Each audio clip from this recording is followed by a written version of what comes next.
વલસાડના ધરમપુર ચોકડી ઉપર આઈસર ટેમ્પાને અકસ્માત નડતા ચાલક ટેમ્પોમાં ફસાયો। રૂરલ પોલીસની ટીમે ચાલકને બહાર કાઢી હોસ્પિટલમાં સારવાર હેઠળ ખસેડ્યો।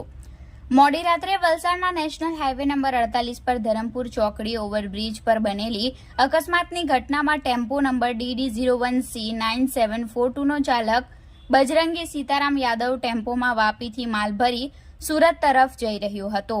જે દરમિયાન નેશનલ હાઈવે પર ધરમપુર ચોકડી ઓવરબ્રિજના ઉપર આગળ ચાલી રહેલ અજાણ્યા વાહને એકાએક બ્રેક મારતા આઈસર ટેમ્પો ધડાકાભેર અજાણ્યા વાહનમાં અથડાતા ટેમ્પોની કેબિનમાં ચાલક ફસાઈ ગયો હતો। જો કે અકસ્માતની જાણ પેટ્રોલિંગ કરી રહેલ રૂરલ પોલીસની 100 નંબરની PCR વાનને થતા તાત્કાલિક ઘટના સ્થળે દોડી આવી હતી અને 1 કલાકની ભારે જહેમત બાદ ટેમ્પોમાં ફસાયેલા ચાલકને બહાર કાઢવામાં આવ્યો હતો। જો કે સમગ્ર ઘટનાને પગલે 108 એમ્બ્યુલન્સની ટીમને ઘટનાની જાણ કરાઈ હતી, પરંતુ ઓવરબ્રિજ ઉપર સર્જાયેલા અકસ્માતના કારણે 2 કિલોમીટર લાંબી ટ્રાફિક જામની કતાર લાગી હતી, જેના કારણે એમ્બ્યુલન્સ આવવામાં મોડું થવાનું હોય। આવા સંજોગોમાં પોલીસની ટીમે ઇજાગ્રસ્ત ચાલકને પોલીસ PCR વાનમાં બેસાડી હોસ્પિટલ જવા રવાના થયા હતા।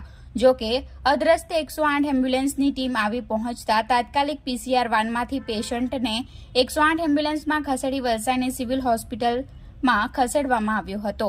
સમગ્ર બનાવને પગલે Valsad city police, Valsad rural police તથા જિલ્લા ટ્રાફિક પોલીસની ટીમ ઘટના સ્થળે દોડી આવી હતી અને ક્રેનની મદદથી અકસ્માતમાં નુકસાની પામેલ ટેમ્પોને સાઈડે કરાવી વાહન વ્યવહાર સામાન્ય કરાવ્યો હતો।